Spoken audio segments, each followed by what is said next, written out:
Gandhi's Passion: The Life and Legacy of Mahatma Gandhi by Stanley Wolpert.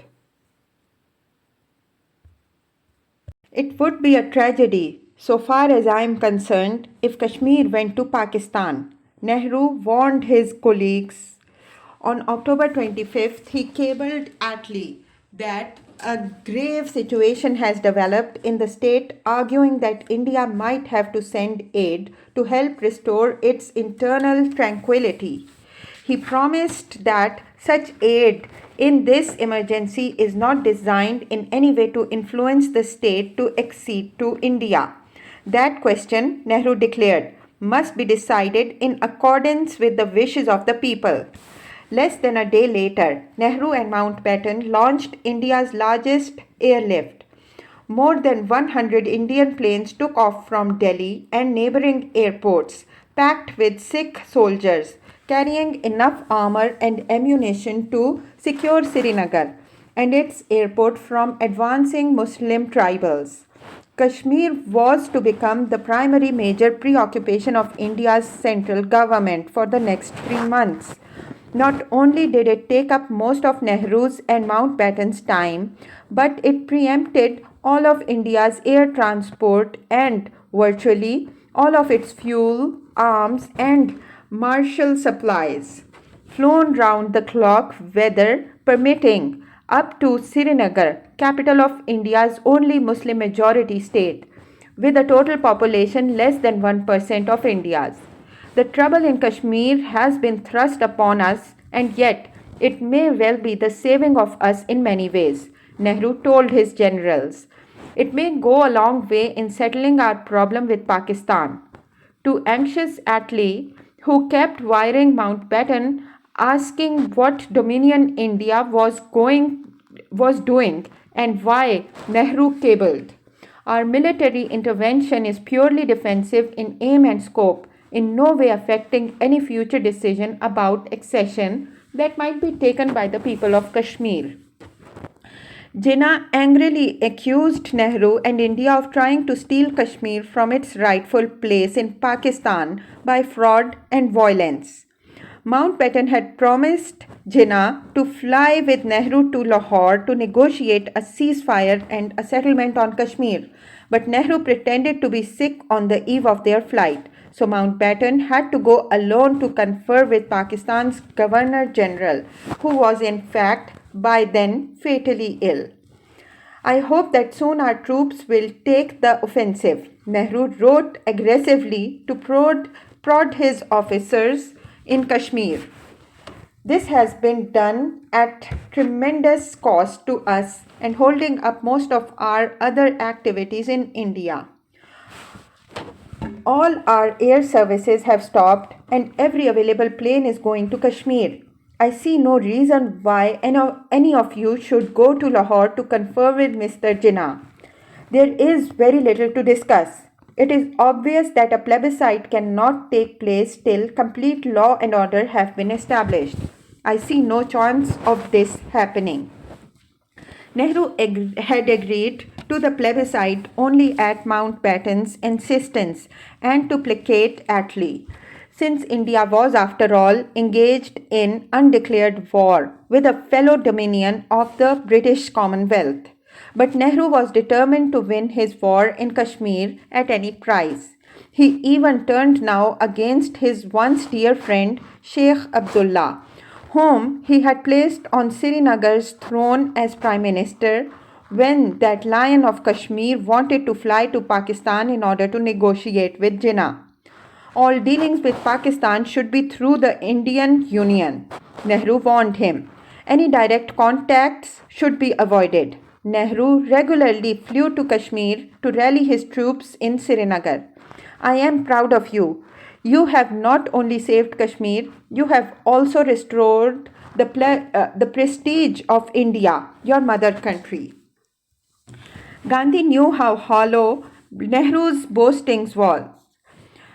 When asked on November 5th why, though he always advised the British to follow the path of nonviolence, he did not now similarly advise India's government, Gandhi answered, "No one listens to me. I have never abandoned my non-violence. If I could have my way of non-violence and everybody listened to me, we would not send our army as we are doing now. And if we did send, it would be a non-violent army. Gandhi was ready to lead such a peace army even now, as he told his prayer meeting. I could myself go with a non-violent army to Kashmir or Pakistan or any place. Militant Nehru feared that, of course, which was why he adamantly refused to allow this Mahatma to become India's head of state. But when can I hope for such an occasion?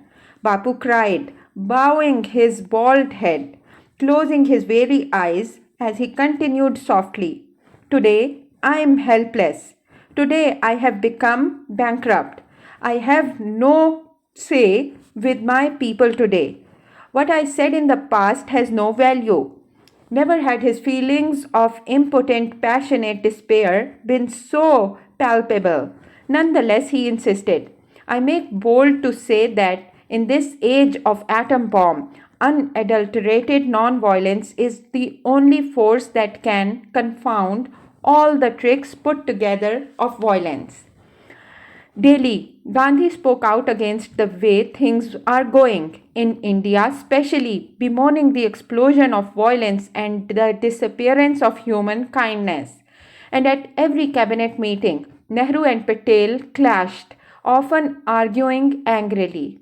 Vallabhbhai felt so frustrated and depressed that he asked Gandhi's permission to resign, finding it more and more difficult to carry on as deputy of a prime minister who rarely listened to him and for whom he no longer had much respect. They had never been intimate friends, but now they barely spoke without snapping at each other. Gandhi advised them both to stop squabbling and to get on with more important national work. Though, if it were not possible for them to serve together in harmony, then either Patel or Nehru should quit the cabinet. He had no illusions, of course, about the efficacy of such sensible advice. Not that what I say will be of any avail. The Congress Working Committee met in New Delhi that November, and after Gandhi attended several meetings, he told them this organization should be wound up.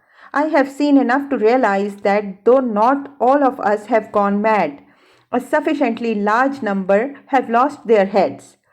What is responsible for this wave of insanity? He asked at the mid-November meeting of the All India Congress Committee, the last Congress session he would attend. There are many places today where a Muslim cannot live in security. There are miscreants who will kill him or throw him out of a running train. I have fight I have to fight against this insanity and find out a cure for it.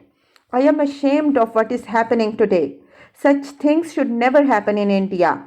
In his last speech to Congress in mid November of 1947, Gandhi emphasized that if you maintain the civilized way, whatever Pakistan may do now, sooner or later she will be obliged by the pressure of the world opinion to conform.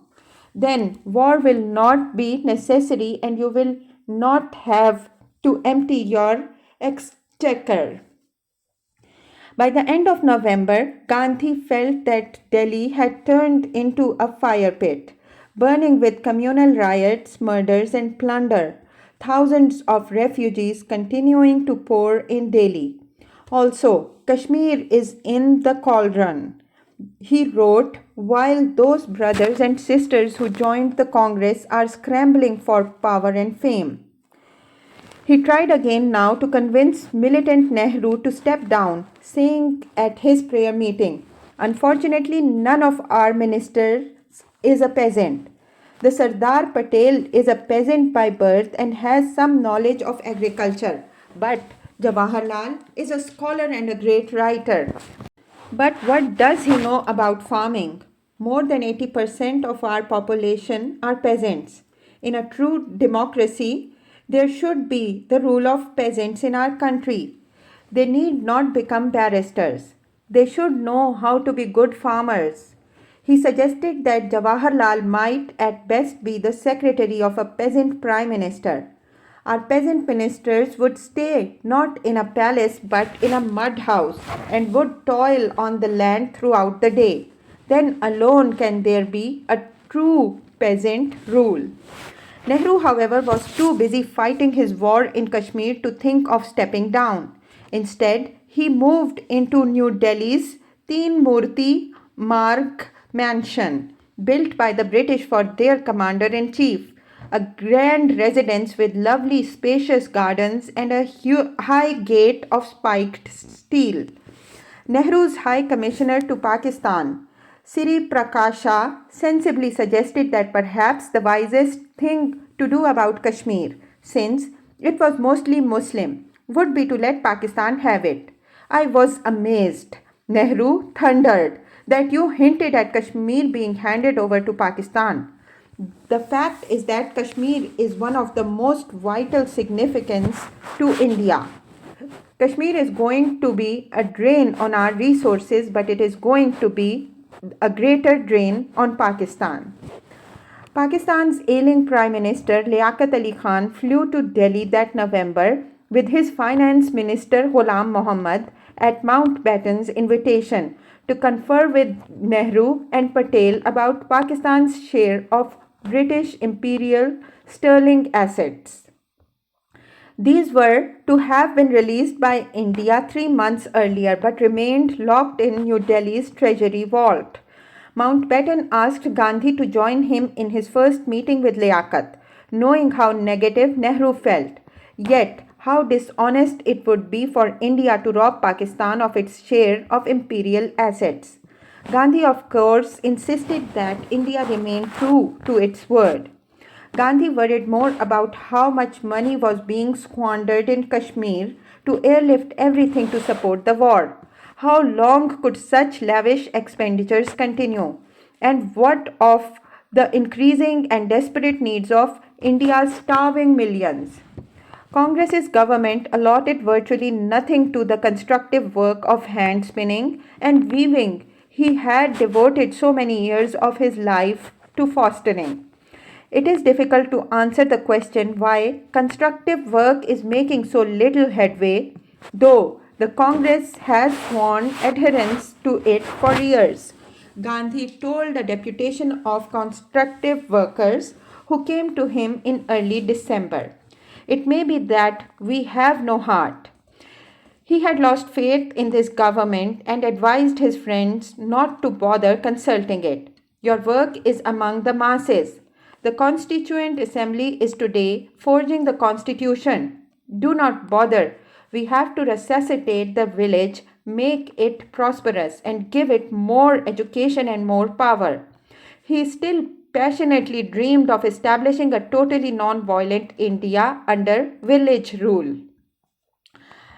Before mid-December, Gandhi launched the sort of attack on Nehru's Congress government that he'd long led against the British Raj. We have to develop in us the power that non-violence alone can give. He urged all who listened to his Birla House speeches. Today we have forgotten the charkha, spinning wheel. Today we have a larger army. We are trying to augment it further. Our expenditure on the army has increased enormously. It is a tragedy and a shame. For so long we fought through the charkha, and the moment we have power in our hands, we forget it. Today we look up to the army. Not only did Gandhi urge the government to save money for constructive welfare by reducing martial expenditure, he also called for drastic reductions of all government salaries and urged employing more volunteers rather than hiring high-priced Indian civil servants. It pains me, he said, when we throw money away so recklessly. I am passing through a difficult time, Gandhi confessed to an old Gujarati friend. I am convinced that this communal conflict is not of the common people's making. A handful of persons are behind it. Whose fault is it if I do not see amity even between these two, Nehru and Patel? If the ocean itself catches fire, who can put it out?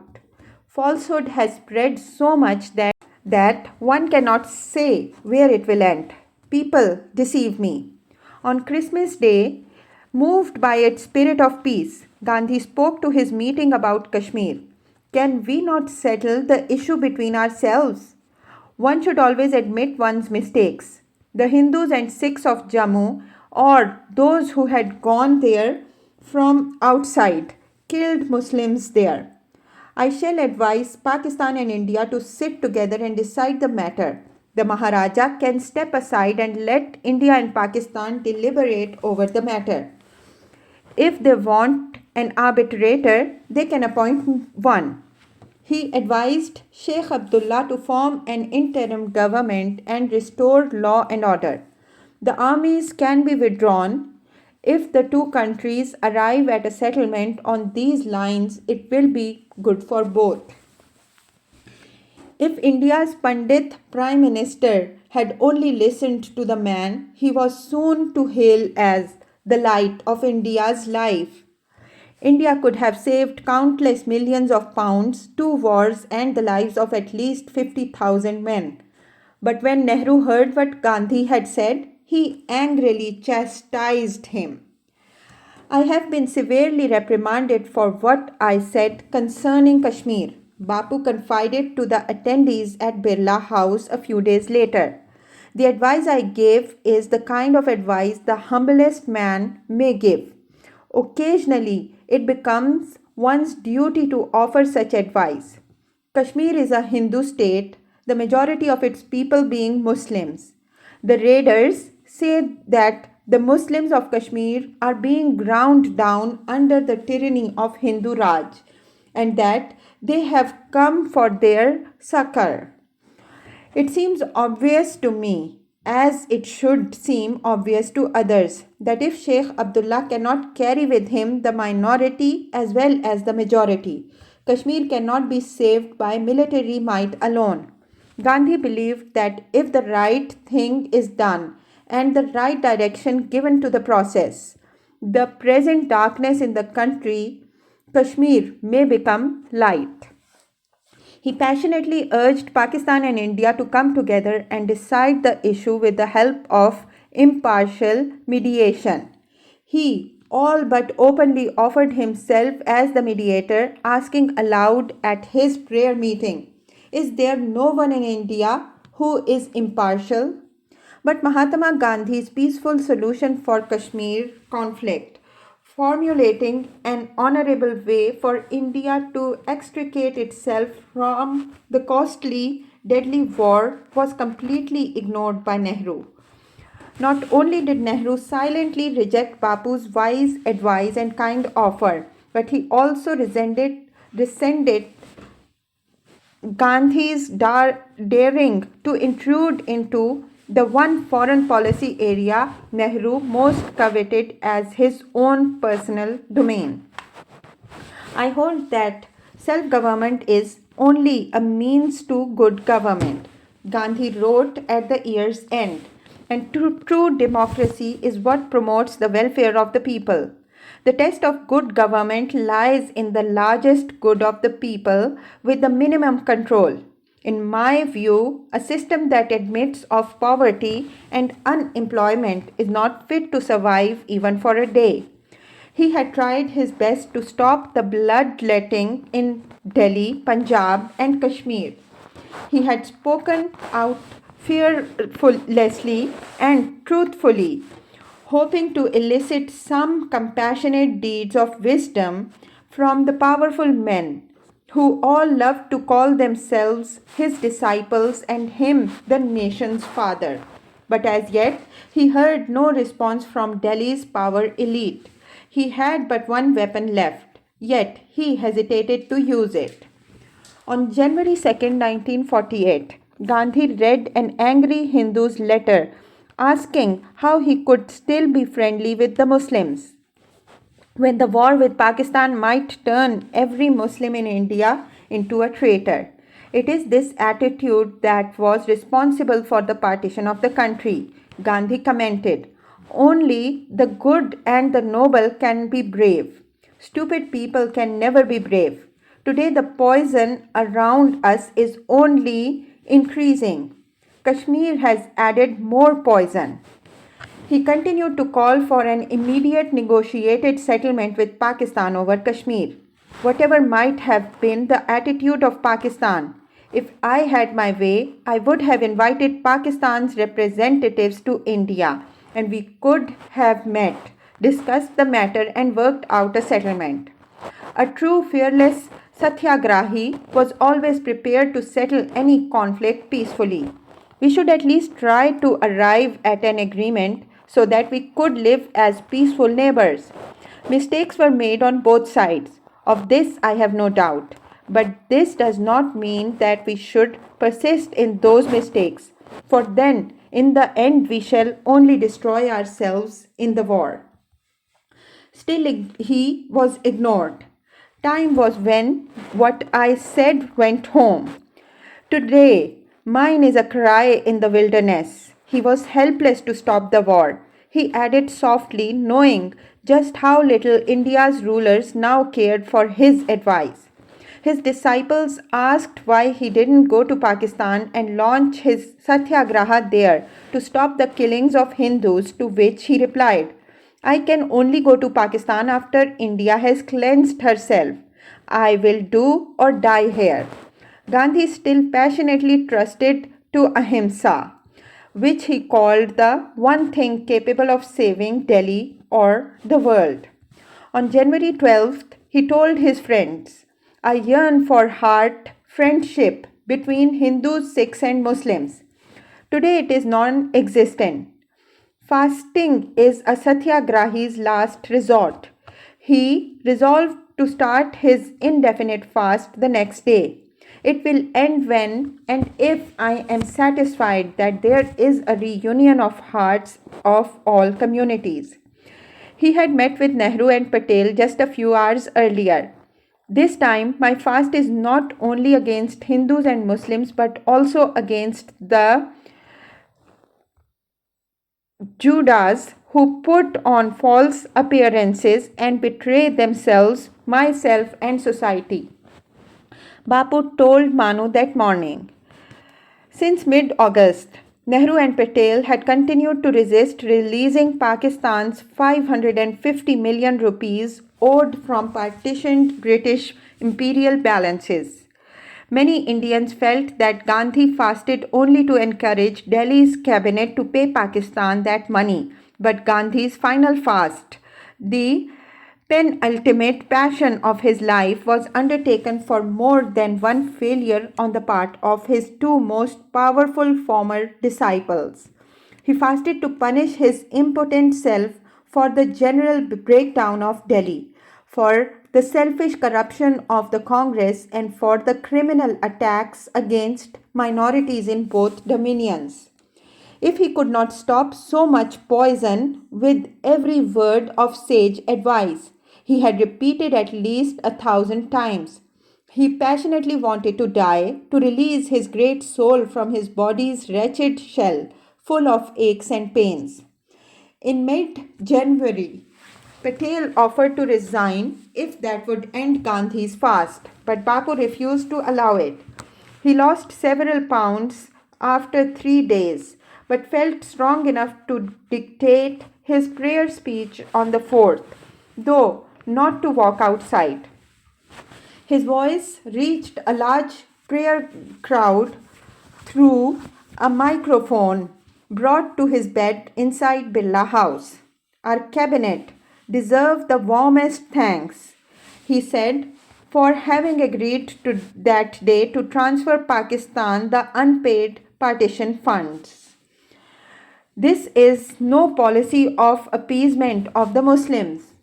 The present gesture on the part of the government of India ought to lead to an honorable settlement, not only of the Kashmir question but of all the differences between the two dominions. Friendship should replace the present enmity. Despite the swiftness of the Nehru cabinet's action and dire warnings from his doctors that his kidneys were failing, Gandhi refused to break his fast until complete friendship between the two dominions, such that members of all communities should be able to go to either dominion without the slightest fear of molestation, was realized. Thousands of Sikhs and Muslims as well as Hindus came to stand outside Birla House, all shouting slogans of peace and unity. The leaders of every community and party came to promise to love and trust one another as they loved him and to beg him to eat again. He asked them to put what they said in writing. On January 18th, he stopped fasting when over 100 leaders from Nehru and Patel to Azad and Prasad, including all the heads of every party in Delhi, signed a 7-point declaration in Hindi and Urdu, promising to live in Delhi like brothers and in perfect amity, taking the pledge that we shall protect life, property, and faith of Muslims. On January 20th, Gandhi was carried out to a platform at the back of Birla Garden, but the microphone wasn't working. His feeble voice would only reach the ears of Manu and Sushila, who bent beside him and repeated aloud what he said. I have no doubt that one who is an enemy of the Muslims is also an enemy of India, he said. Then a hand grenade exploded behind him. The crowd ran in every direction, Gandhi alone staying calm, unmoved by the terrifying sound. He thought some soldiers were practicing fire. The explosion behind his back had been meant as a diversion by a terrorist Hindu gang who had come up by train from Pune and Nasik and were hiding in the Birla servants' quarter behind the platform. Terrorist Digambar Baj was then supposed to rush forward and toss a second grenade at Gandhi's head, but his courage failed.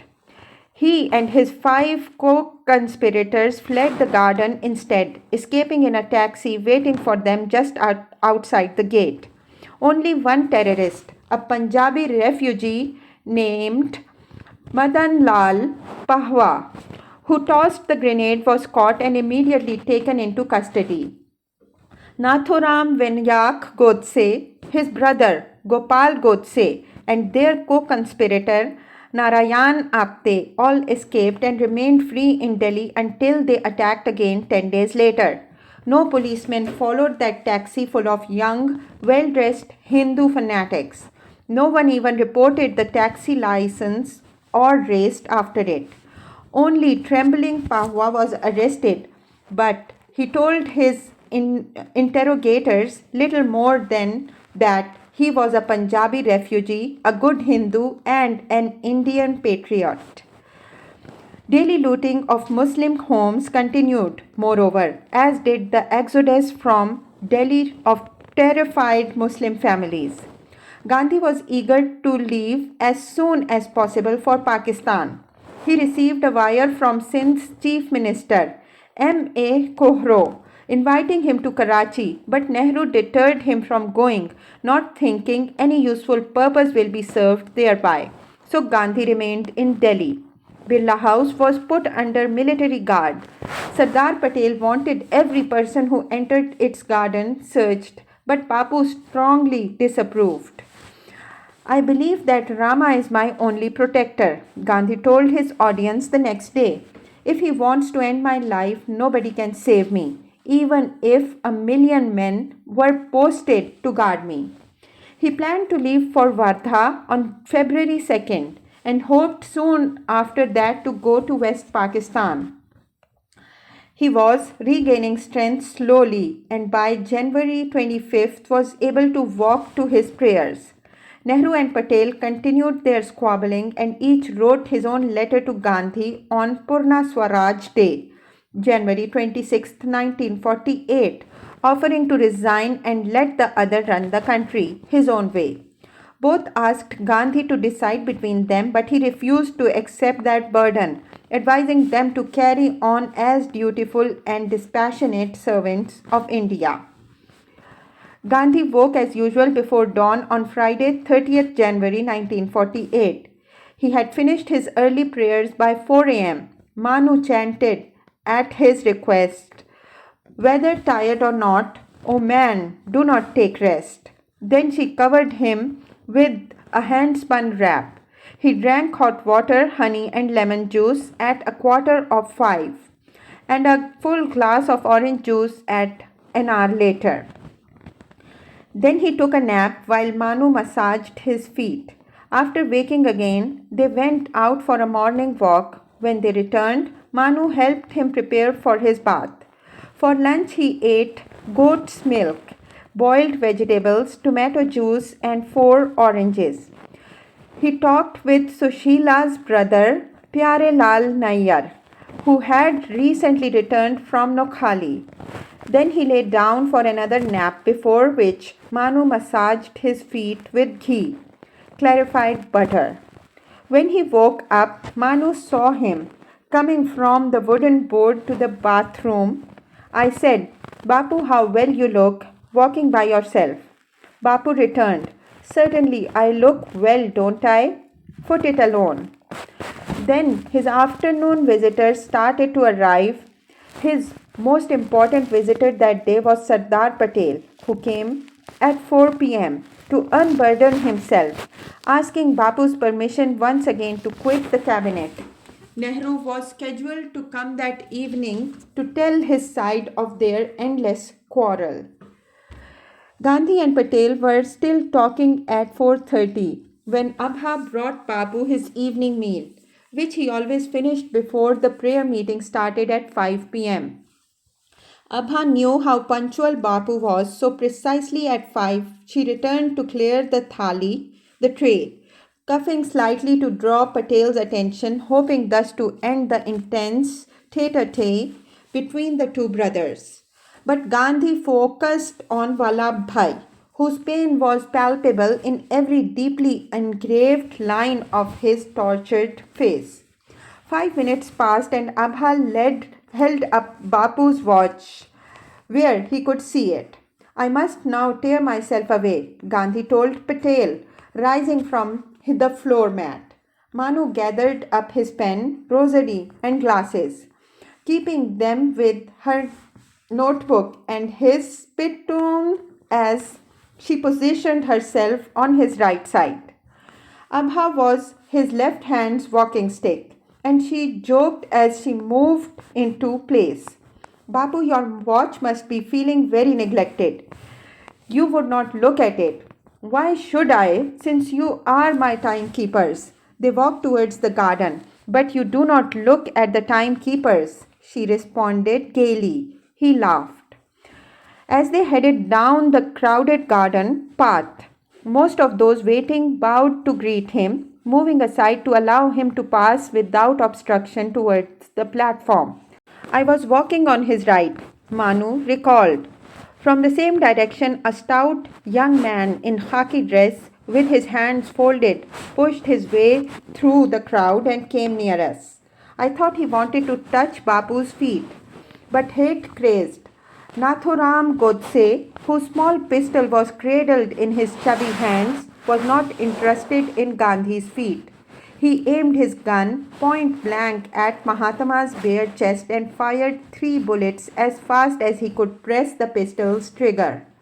The atmosphere was charged with smoke and the sky resounded with a boom. Bapu still seemed walking on. On his lips, Mahatma Gandhi's passionate heart poured its crimson blood out onto his white shawl. His gentle body collapsed and stopped breathing at 5:17 p.m.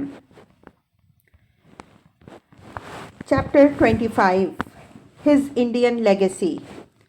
The shock of guilt and the remorse felt by most Indians as word of Mahatma Gandhi's assassination spread helped to subdue the fires of hatred that Bapu had failed to extinguish in his life.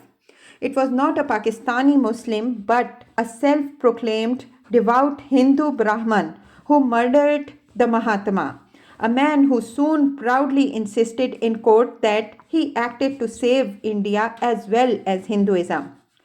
The light has gone out of our lives.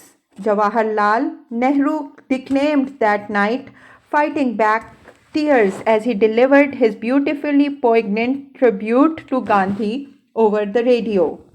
Our beloved leader, Bapu as we called him, is no more. We will not see him again as we have seen him for these many years. We will not run to him for advice and seek solace from him. The light has gone out, I said, and yet I was wrong. For the light that shone in this country was no ordinary light. The light that has illuminated this country represented the living, the eternal truths, reminding us of the right path, drawing us from error, taking this ancient country to freedom. Nehru vowed to do everything in his power to stop the spread of communal hatred, insisting, "We must root out this poison. We must hold together, and all our petty conflicts must be ended in the face of this great disaster." All extremist Hindu parties were now banned. Many of the better known Rashtriya Swayamsevak Sangh and Hindu Mahasabha leaders as well as terrorist gangs were arrested. In Pune, Bombay and Nasik, angry mobs burned Brahman homes and beat many khaki-clad militants. India's police used their iron-tipped sticks vigorously, smashing the skulls of hitherto strutting young Hindu zealots. Tens were killed, hundreds wounded, thousands left homeless, and tens of thousands jailed for disrupting India's peace. Gandhi was dead by the time his blood-stained body was brought inside Birla House and laid on the hard boards atop which he had slept. Mani continued to cry as she recited his favorite Gita stanzas. Vallabhbhai Patel and his daughter Mani Bhen were there as Dr. Bhargava bent over Bapu's corpse to confirm that it was devoid of breath. His great soul had flown to the Lord Rama's heaven, or so every good Hindu believed, since his last passionate cry was, "Hey Rama, Bapu is no more." Bhargava solemnly announced. Devdas was the first of his sons to arrive. Nehru came with him, eyes swollen, hands shaking, distracted, tearful, and almost in shock, unlike Patel, who never trembled. Nehru embraced Home Minister Patel, and each of them vowed to stand beside the other, as Bapu had urged, and to discard the baggage of their petty disputes. Thus, Gandhi's death helped to unite India's government as well as most of Delhi's now contrite Hindu, Muslims, and Sikhs. Millions of mourners gathered outside the Birla House and all along every road leading to it, promising to live up to Bapu's passionate teachings. The crowd grew so restive, pushing, shouting, and pressing their faces against every steel bar at the gate, that Patel wisely decided to have Bapu's corpse moved to the roof, where it was illuminated and elevated so it could be seen by many thousands. "Mahatma Gandhi ki jai," they roared. He had finally won the martyr's victory and release he had so passionately desired. The army, which Gandhi might well have dissolved had he been the Governor General, took charge of his state funeral. They placed his flower-covered body on a gun carriage made in America and a 79-gun salute to the apostle of Ahimsa incourageously shattered Delhi's mournful silence the next morning. Ramdas reached Birla House at 11 a.m. and then the several-mile-long procession began. It was led by 4 armored cars, followed by the Governor-General's horse guard of lancers and specially selected force of 200 of India's tallest Army, Navy and Air Force guards, who pulled the carriage with Gandhi's body at a slow march. The police followed, trying to keep the growing crowds at bay. Manilal remained in South Africa, but Harilal, though not invited, came from Madras to his father's cremation site, Rajghat, Royal Steps, along the river Yamuna. He was seen lurking, bedraggled and bearded, round the pyre.